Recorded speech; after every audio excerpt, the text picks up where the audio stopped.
The headliners, the newsmakers, the political scene, and government issues. These should be our concern. And we're taking you at the forefront. Good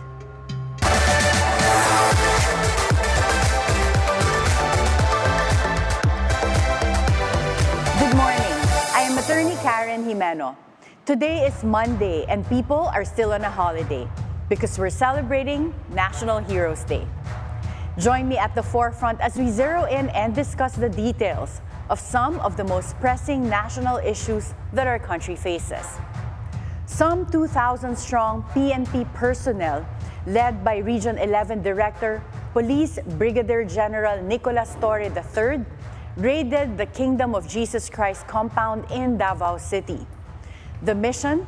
To arrest KOJC founder Pastor Apollo Quiboloy. The result? Scuffles between the police and some members of KOJC. General Torre says they will not leave the KOJC compound until Pastor Quiboloy is apprehended or voluntarily surrenders. The Dutertes condemned the raid for using excessive force, allegedly violating human rights. Vice President Sara Duterte also apologized to KOJC members for asking them to vote for BBM. Will the KOJC raid signal a full-blown rift between the Marcos and Dutertes? To share his legal thoughts on the KOJC raid and other pertinent issues, we have with us one of the lawyers of Pastor Quiboloy, Attorney Ferdinand Topacio. Welcome at the forefront, Attorney Ferdy. Yes, good morning, Karen, and it's good to be here. Thank you for inviting me. Thank you, Attorney Ferdy. So yesterday, I was also watching the rally in Davao last night. Yes. At the KOJC compound. And it seems that the PNP are still there. In your opinion, do you think that the PNP is using excessive force, as alleged by some people, in trying to arrest Pastor Apollo Quiboloy? Well, indubitably, because you can see the great number of policemen there, which is, out of proportion to what is being sought to achieve. There is a warrant, no doubt about that. But we all know as lawyers the legal principles involved in serving a warrant of arrest. Meaning that, of course, you can go into any property if you have good grounds to believe that a person who is subject of a warrant is there, but you cannot stay there.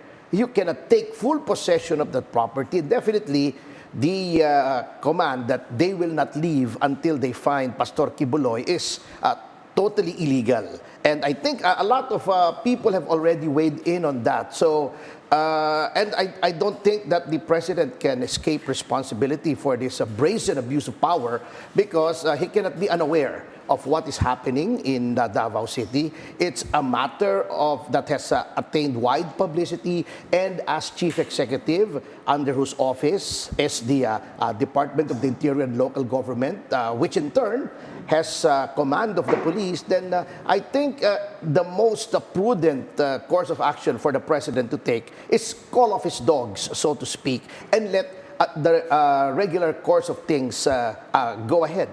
Attorney Ferdy, perhaps we can help the public understand here. So you said that, yes, there is a warrant of arrest, and of course, legally, that should be enforced. But what are those aspects here that make this arrest irregular?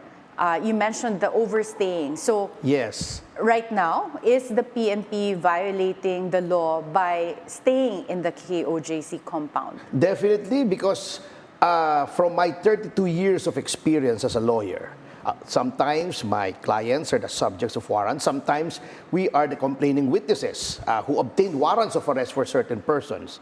The regular practice is, if you have reason to believe that a person subject of a warrant is in a certain property, you gain entry, you search the premises, and if he's not found there, then you leave.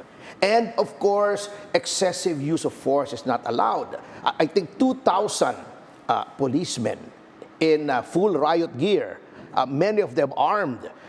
Some of them are with the Special Weapons and Tactics team with long firearms against unarmed members of a religious organization. Looking for an unarmed person, a single person is subject of a warrant, it's too much of an overkill. And it really smacks of something else, and that is trying to intimidate a certain sector of society.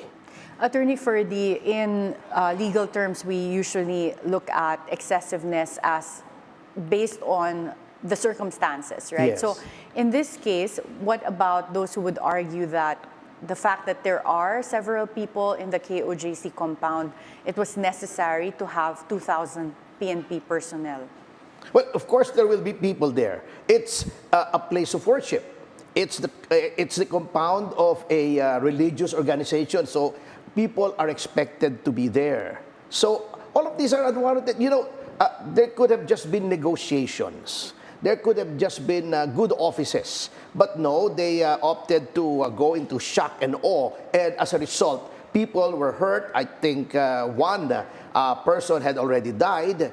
And they are laying siege to the property. That is highly irregular. You do not do that unless the people in that vicinity, in that compound, are armed and dangerous or engaging in violent crimes.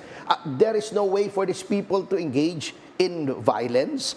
They are unarmed. You are looking for a single man who is unarmed, who has surrendered his firearms. So I don't know what the purpose is except to intimidate and to foster an atmosphere of terror. And when you mentioned that someone already died and others were injured, was this related to the raid conducted by the PNP? Definitely, it happened during the raid. And I don't know if you've seen that viral video of one of the police officers,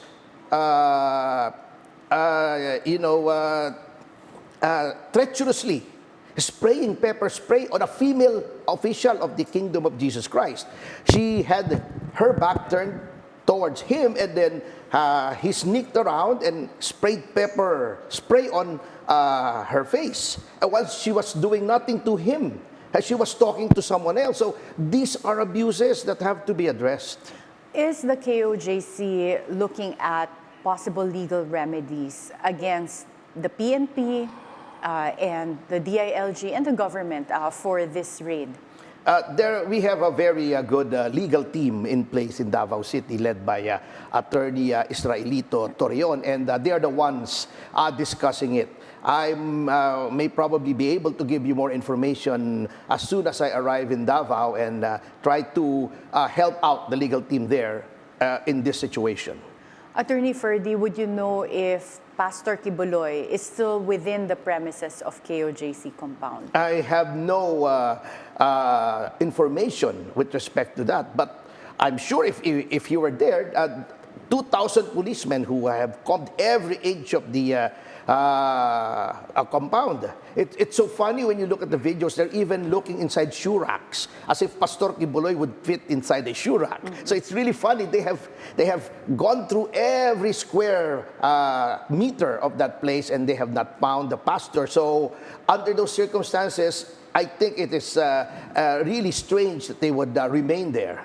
Well, there are reports that the PNP is also using high-tech sensors, those that can even detect heartbeats. And there are some speculations that the U.S.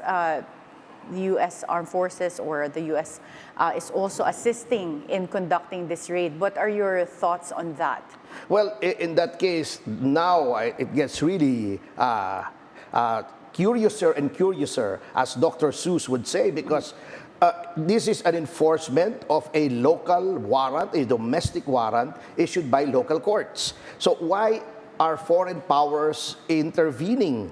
Number two, the service of the warrant is already bordering on the oppressive, because from what I've heard, General Torreon has ordered that power and water be cut off to the compound. So that is really excessive. It is putting property under siege just because you cannot find anyone. What if Pastor Quiboloy is not there, as shown by all indications? So you are making people inside a religious compound suffer just because you cannot find one person. So it's really overkill, no matter which way you look at it, and by whatever metric and parameter, it is really overkill. It is abuse of state power.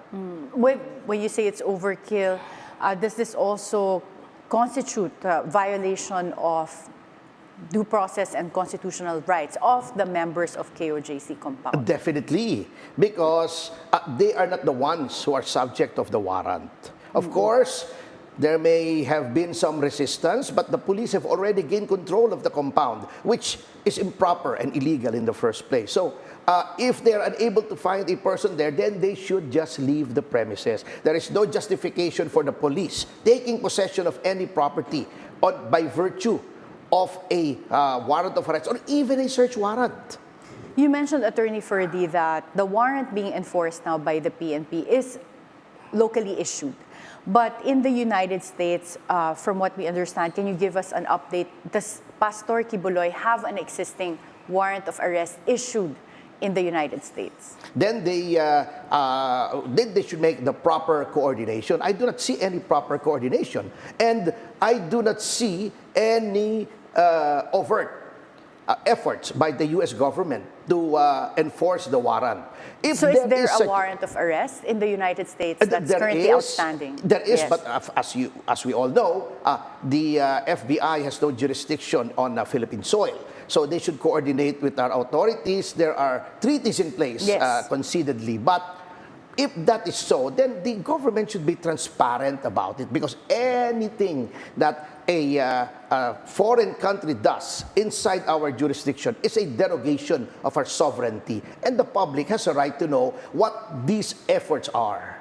And would you know if the United States has invoked the extradition treaty between the Philippines and U.S. to bring Pastor Quiboloy to the United States? Not that I know of. As a matter of fact, we have good information to the effect that it's not even extradition, but the extraordinary measure of rendition, which which international law is illegal.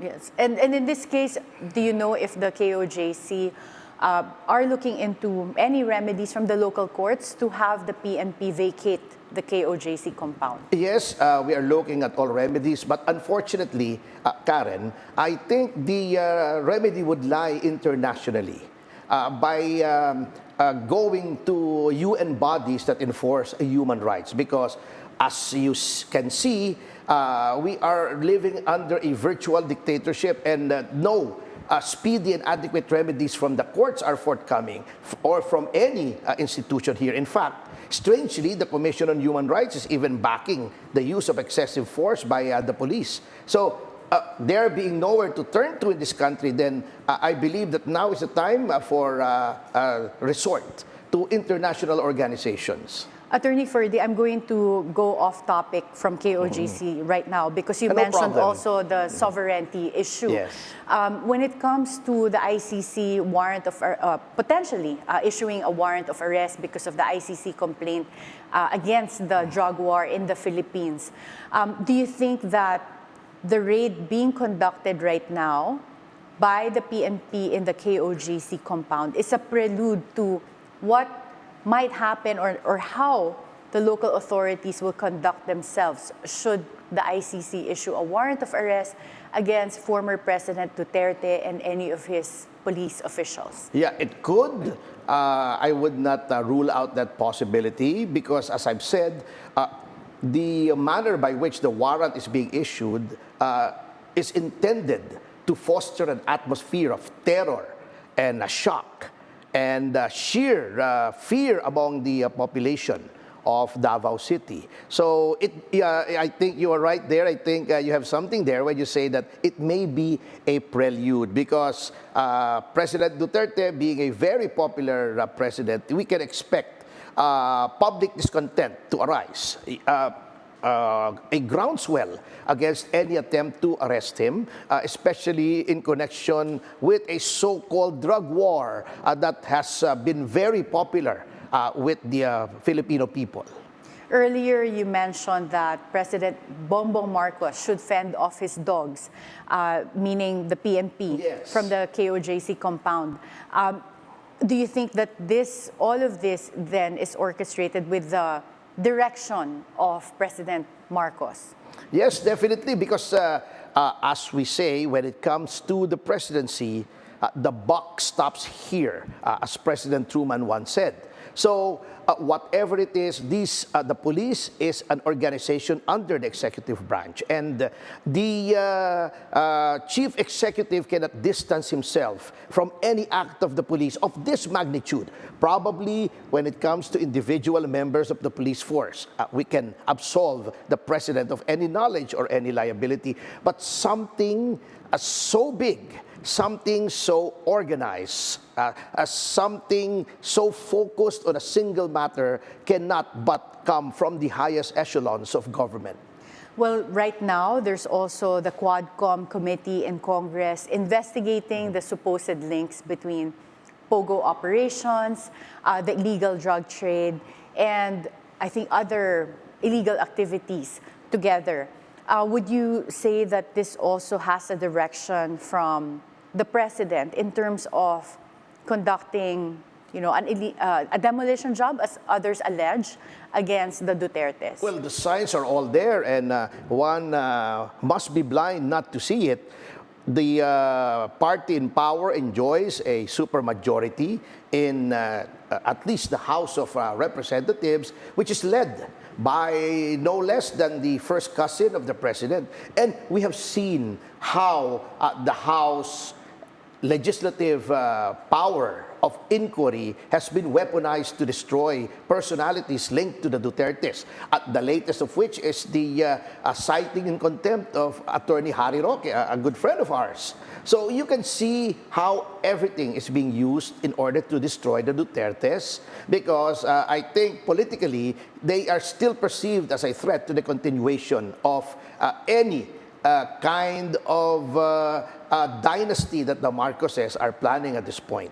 Well, right now, you did say that there is already an existing warrant of arrest against Pastor Quiboloy, but the timing of this raid also comes after the Quadcom has started their hearing. So do you think these are all interrelated, meaning the investigation on POGO operations and then now having this, as you say, like extensive PNP raid against KOJC compound, trying to arrest Pastor Quiboloy? Yes, you can see how coordinated it is. Even the decision of the Department of Justice is suspect with respect to the appeals regarding the cases of Pastor Quiboloy, which have already been dismissed by the prosecution office of Davao and then elevated to the DOJ for review.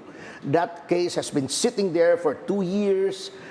On its face, really, the cases against Pastor Quiboloy are unmeritorious. And then suddenly, when everything was happening, the imprisonment of some anchors of SMNI, the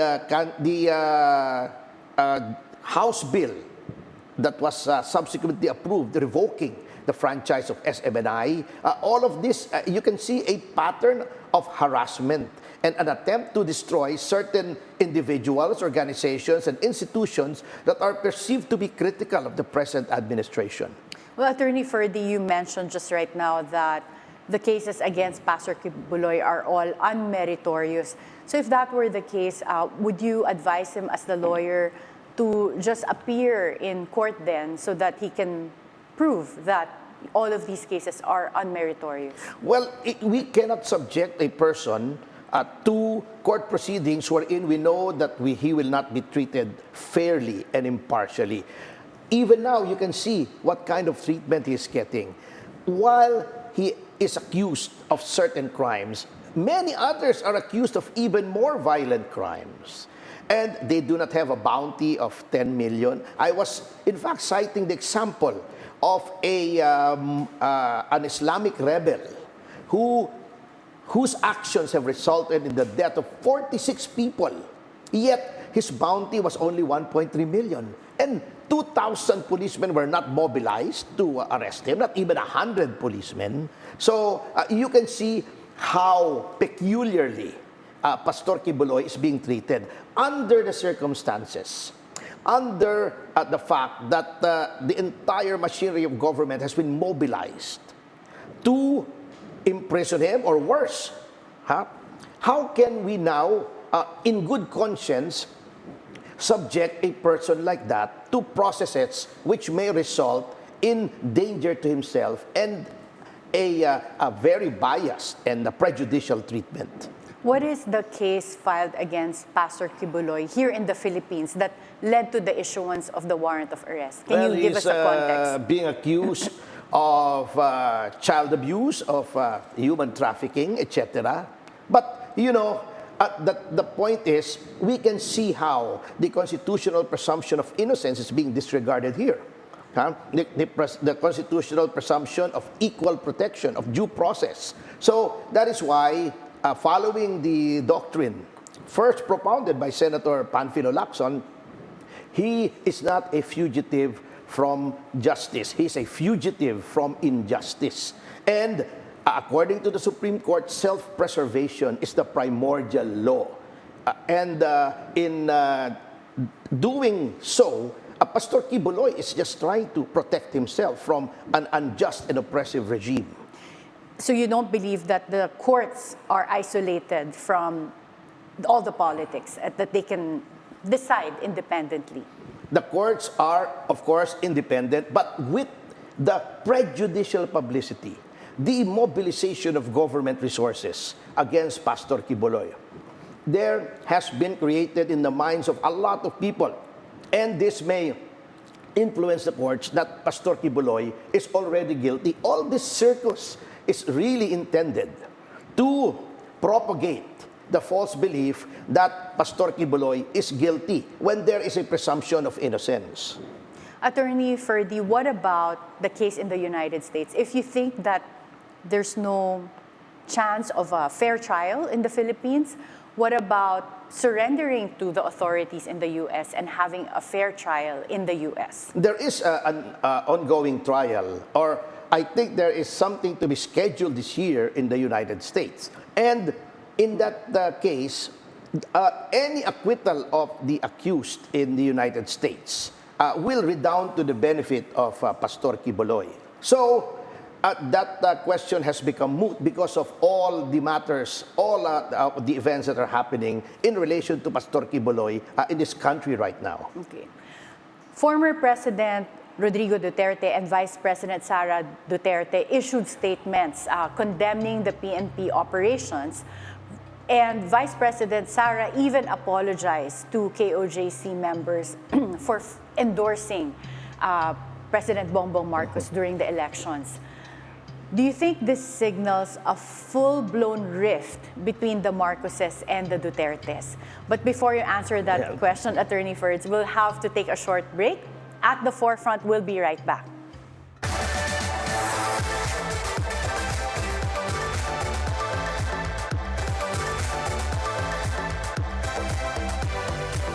Welcome back at the forefront. Before the break, we were asking you, Attorney Ferdy, so former President Duterte and Vice President Sara Duterte have issued statements condemning the excessive force or the way the raid has been conducted against the KOJC compound.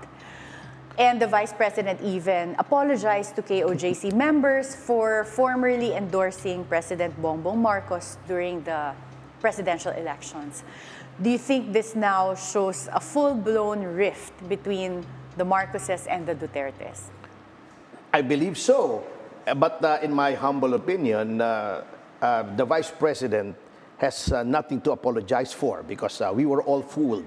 I myself was a supporter of President Marcos. And you know, prescinding from that, Karen, I think President Marcos is now becoming a tragic figure because, you know, after I've been loyal to the Marcoses since before they were ousted and after. And we kept the flame, remained true to them.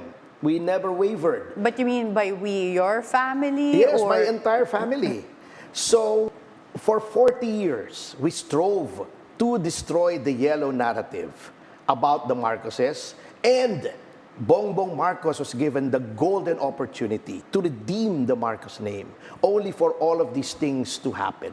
So, it is he will become definitely, I'm sad to say, a tragic figure in history as the person who had a chance to redeem an illustrious name but failed and failed miserably, and only to be labeled by many people as the worst president ever, even worse than Noynoy Aquino, and that's saying a lot. Well, in this case, wouldn't you say that some people would also say that he is just doing his job as president in terms of, enforcing a warrant of arrest and making sure that the law is upheld? Well, you can enforce the law without resorting to this sort of overkill, as anyone would say. You can enforce the law with a fair eye and an even hand. You can use the regular process, but as we are seeing now, a lot of legal shortcuts are being made. They were criticizing his father for doing this and doing that. But if you go back, and I was already studying law during the time of Marcos Sr., even when he did something that some sectors found questionable, you will notice one thing: there is always a law backing it up. Because at the time, we had Amendment 6 of the 73 Constitution, which allowed the President to legislate independently of the Batasang Pambansa. So there's always a law, there's always an executive order, there is at least the color of legality, of legal basis. Here, laws are flaunted, they are openly disregarded, they are readily broken. Well, there are also reports that there were 2 minors that were rescued by the PNP from the KOJC compound. Would you say that this is an accurate report? Well, rescued is, that is from their point of view. What do you mean rescued? Because there are, of course, families there. There are minors there who have chosen to voluntarily serve the kingdom of Jesus Christ. So, in fact, in the United States, the reason why there was a cessation of raids on the KOJC compounds there is that expert testimony was brought before the court that the KOJC is a highly structured and organized, legitimate religious organization with its own rules. So, I think that is just a matter of spin to cover up the fact that one person died and many were injured during the raid. This is now a battle of perception, and they're trying to dilute the perception that there is excessive use of force by justifying it with supposed rescue of minors. That remains to be seen. If there are indeed minors there that were in danger, then file the necessary cases. But to use these people as a smokescreen for your illegalities is really scraping the bottom of the barrel. What about allegations that there were also people from the side of the PNP that were injured because the KOJC used a backhoe as a barricade during the PNP raid? When there is a tug of war between ordinary people and the PNP, there should be maximum tolerance. There are ways of getting around certain resistance through negotiation, etc., which never happened here. That is why the statement of the Davao chapter of the Integrated Bar of the Philippines is balanced. They called on the members of the KOJC to not resist any attempt to look for Pastor Quiboloy. At the same time, they called out the police for overstaying their rightful search of the premises. So I believe that these reactions could have been avoided had the government been more circumspect in the balance between ordinary citizens and government which has the police, the armed forces, and other coercive powers, the balance should tilt in favor of the ordinary citizen because, as we know, the social contract is that the state should protect the citizen, not act at it as its oppressors. And the state should be more tolerant of its citizen because the purpose of the state is for the well-being of its citizens, not to employ excessive force upon its citizens. Would you know if there were attempts to negotiate on behalf of the KOJC with the PNP? You know, actually, this is not the first time that there were searches made. There were numerous searches already made, and it yielded negative results. So, to keep going back and forth to a certain place, destroying property, invading privacy, well, it may be permissible once or twice, but if you keep doing it over and over, it is no longer a legitimate service of a warrant, but smacks of oppression. It has outrun the bounds of reason and has resulted in harassment and oppression. So from day one, I think today's the third day of the PNP's presence in KOJC compound. When they sought to enter the first day, was there already force being used, or did they first try to enter peacefully? The first time, they already tried to scale the fence when there was no ground to believe that Pastor Quiboloy was there. In fact, according to reports, the NBI has already searched the place also and reported negative results. So we do not know why they keep going to the place over and over and even taking it over for more than several days now. And now they're going to cut off electricity there. KOJC compound is not a camp of rebel soldiers. It is not a camp of the New People's Army. It is the property of a religious organization. Why are you cutting off utilities? So you can see how heavy-handed the manner of the service of the search, the warrant of arrest, not even a search warrant, is being handled by the police. As the lawyer of Pastor Quiboloy, has he made attempts to communicate with you to at least say that I'm not in the KOJC compound, therefore they should just stop harassing the people there? The police have already been informed time and again that they were not there. Searches were allowed previously, but they would not be content. I think the police are under pressure from above to produce results, considering that they haven't been able to bring in any of what they say are high-value targets insofar as this administration is concerned. They need this circus, Karen. They need this to cover up a lot of these scandals being thrown the way of the administration, like the Polvoron video, which has received scant attention from media. The revelations of Kati Binag, which are eyewitness accounts of drug use by the first family. So these are matters that they need. You know what they do in Roman times, right? When the population is restless, they indulge in what is called panes et circenses, bread and circus.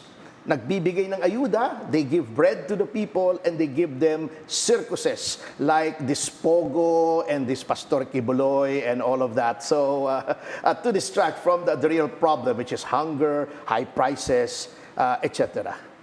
And in this case, do you think that eventually, if this goes to trial, for example, do you ever see Pastor Quiboloy surrendering himself? Like if there were a change in administration, because you said that the issue right now is that he's a fugitive from injustice, meaning he won't get a fair trial, which is why he refuses to surrender.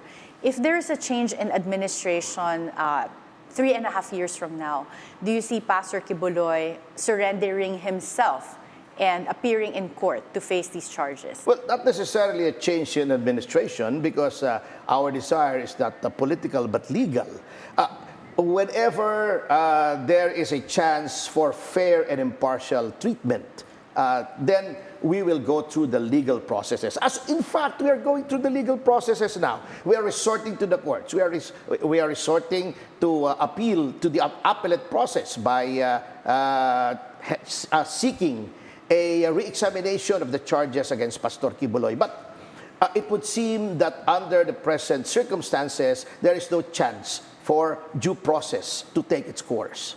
Well, having said all of that, what would be your message to Pastor Quiboloy at this point, after seeing what happened last night in Davao, where there was a rally in the KOJC compound, and I was watching the events, it seemed like tear gas was also being used, so it has gotten beyond a service of the warrant of arrest, where there is already obviously conflict between KOJC members and the PNP. So what would be your message to Pastor Quiboloy? Well, my message to him would be to take to heart what the prophet Isaiah said.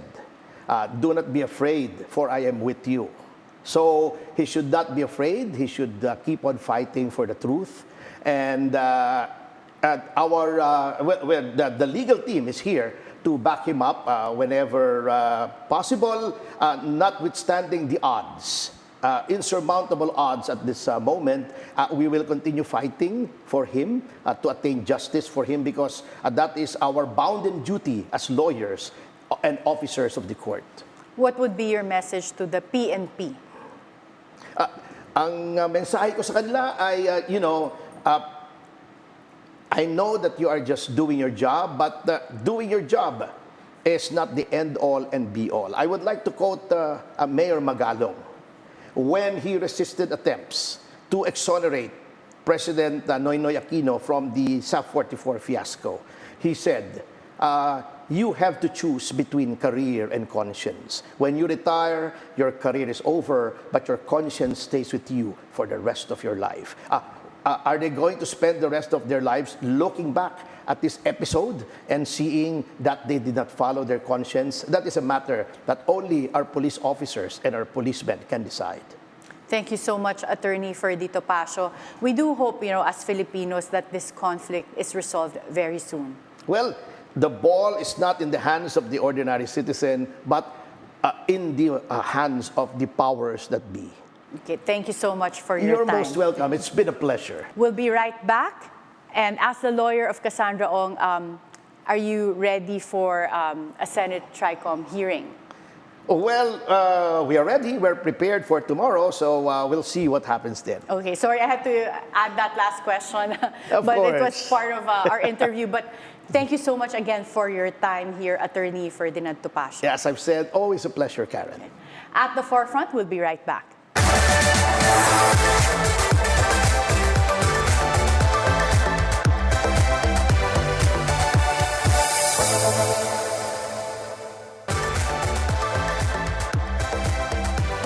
Welcome back at the forefront. And Attorney Ferdy, I was going to say goodbye to you, but as you can see, I was asked to ask that last question about being the lawyer as well of Cassandra Ong, because the TRICOM hearings in Senate is about to start. Yes, so instead of letting you go, we're keeping you here. And we move on to another topic. Yes, so you're sometimes also it's really hard to let go. Yeah, that's true. And we have you here already. And since you're here, you're also the lawyer of Cassandra Ong. Yes. In the first place, how did that happen? How did you end up becoming the lawyer of Cassandra Ong? Someone who represents her contacted our firm. And after doing our due diligence, because it was not her directly who approached us, and just to ascertain whether that person who approached us was really empowered to secure our services on behalf of Ms. Cassandra Ong, then we went to the Bureau of Immigration and started to represent her at that point. Is it correct that Cassandra Ong was the same person that Harry Roque approached Chairman Altenco of the PAGCOR for to discuss certain matters related to accrued payments that were not given to PAGCOR? Yes, I would believe so, Were you yes. coordinating with Attorney Harry Roque before?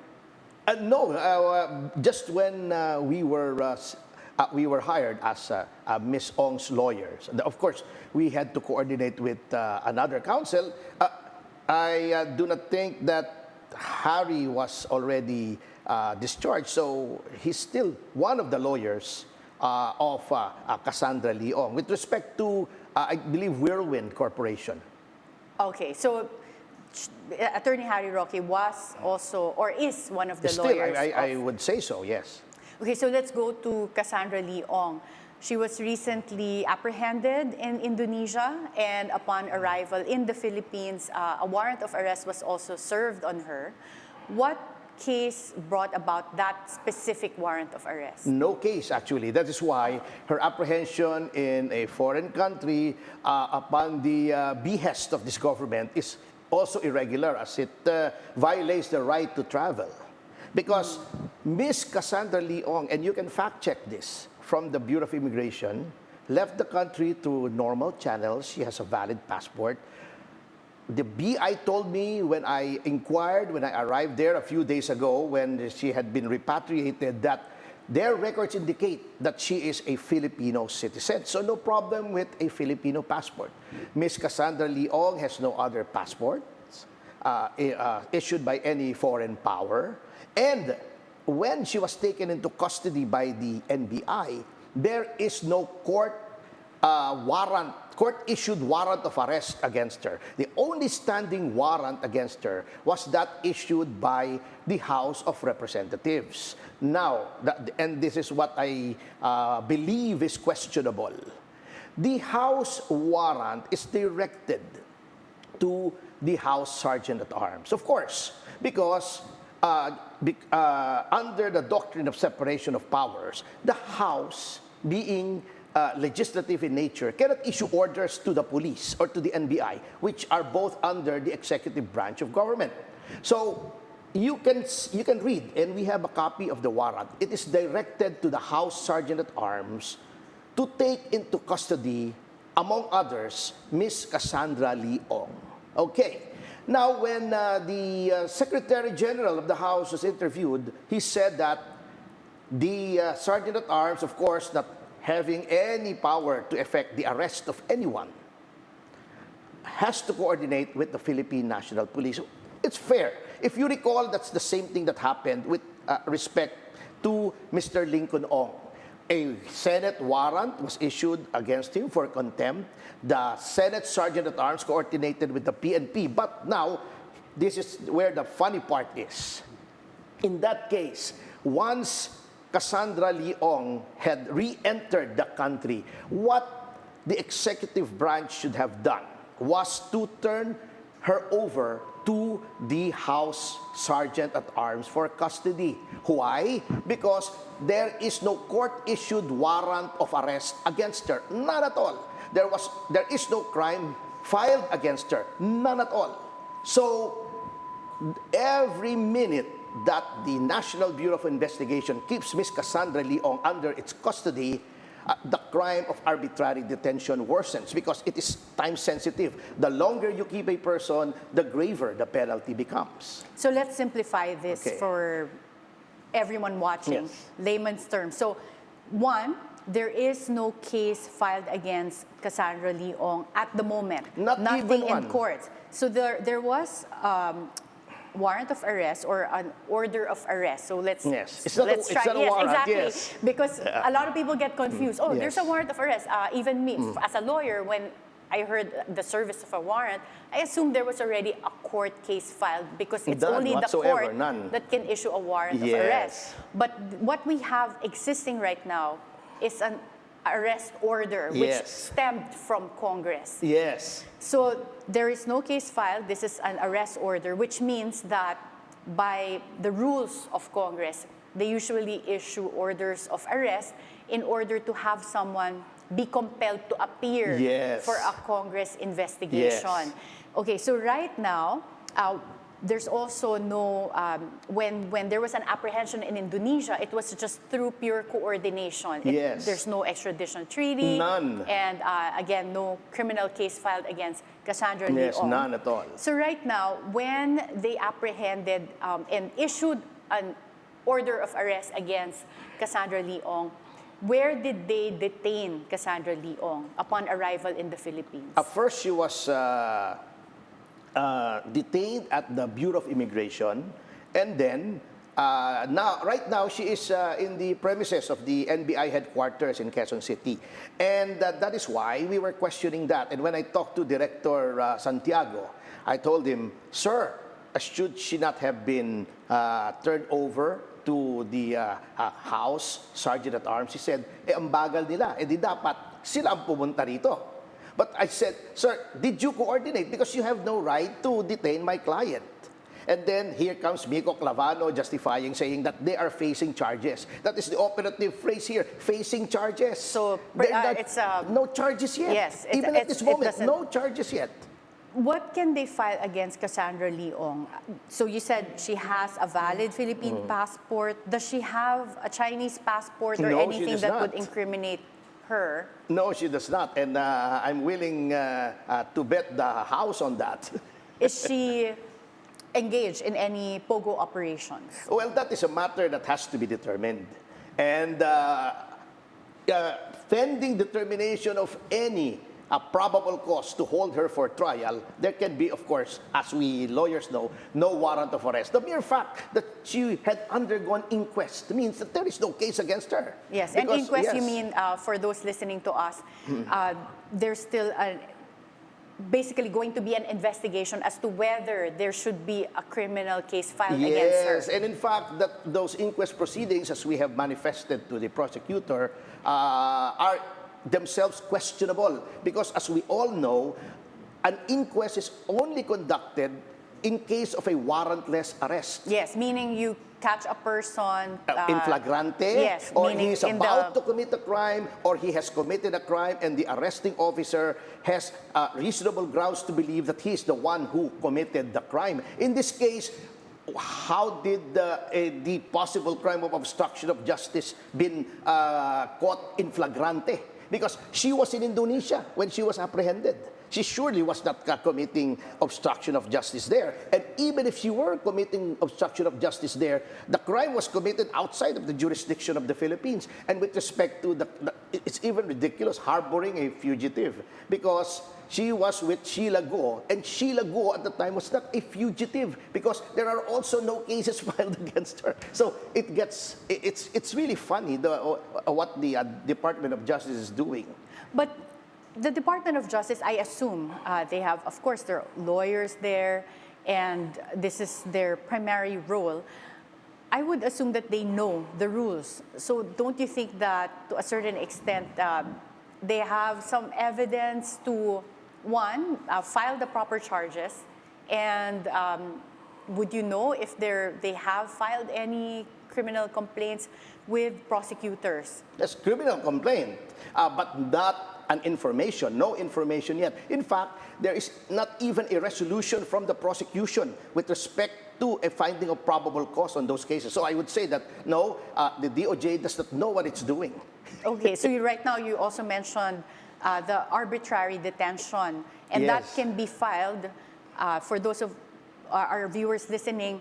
That is something that you can file against public officers if they Yes. detain someone. Yes. So is this something that Cassandra Ong, and you're not representing Sheila Guo, No, I'm but not. since she's also being detained without a criminal case filed against them, is this something that they will pursue, filing an arbitrary detention case against those responsible officials? Yes, with respect to Cassandra Ong, yes. We have been given a specific directive to that effect. Of course, as to Sheila Guo, I cannot pretend to speak for her lawyer. She has very competent counsel in the person of Attorney Stephen David. So I would leave it up to him. So right now, Cassandra Ong is being detained with the NBI. Yes. Recently, the Supreme Court came out with a decision for similar facts, like with also a detention of what you mentioned before, Lincoln Ong. Yes. Who is not related to Cassandra Ong, right? No, They're not related. yes. But this was in relation to a different Senate investigation. Yes.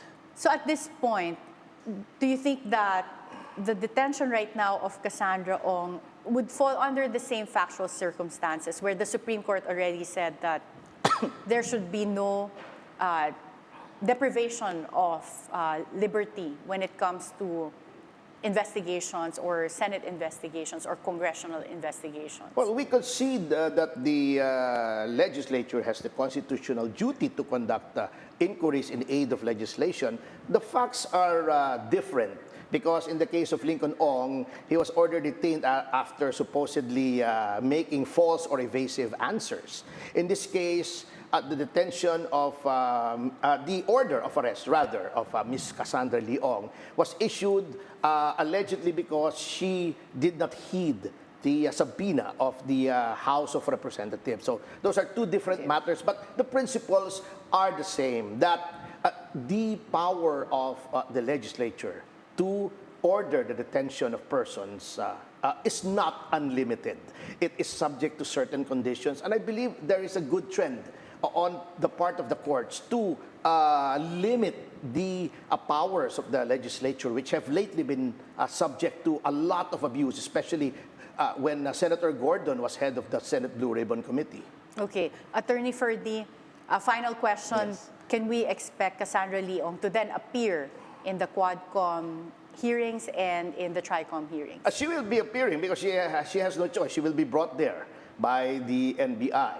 Upon orders, or I do not know, but she will be there tomorrow at 10 a.m.